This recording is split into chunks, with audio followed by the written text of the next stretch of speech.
Chapter 10, Mishnah 6. The Mishnah interprets the next verse in the passage about a corrupted town. It is stated in verse 17, and you shall gather all its loot, i.e. property, to within its square, etc.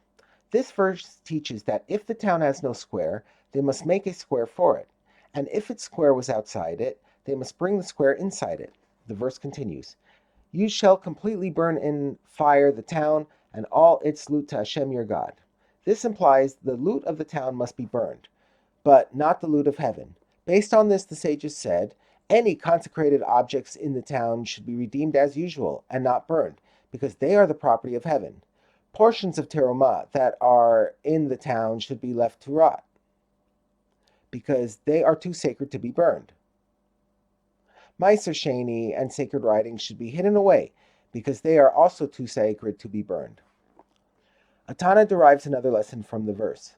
You shall completely burn in fire the town and all its loot to Hashem your God. Rabbi Shimon said, the Holy One, blessed be He, said, if you carry out judgment against a corrupted town, I will consider you as though you are offering up an olah, which is completely burned before me. The verse continues, and it shall remain an eternal heap. It shall not be built again. We learn from here that it may not even be made into gardens and orchards. These are the words of Rabbi Yossi HaGlili. But Rabbi Akiva says, the clause, it shall not be built again, implies that it may not be built to what it was before, i.e. a settlement of houses, but it may be made into gardens and orchards.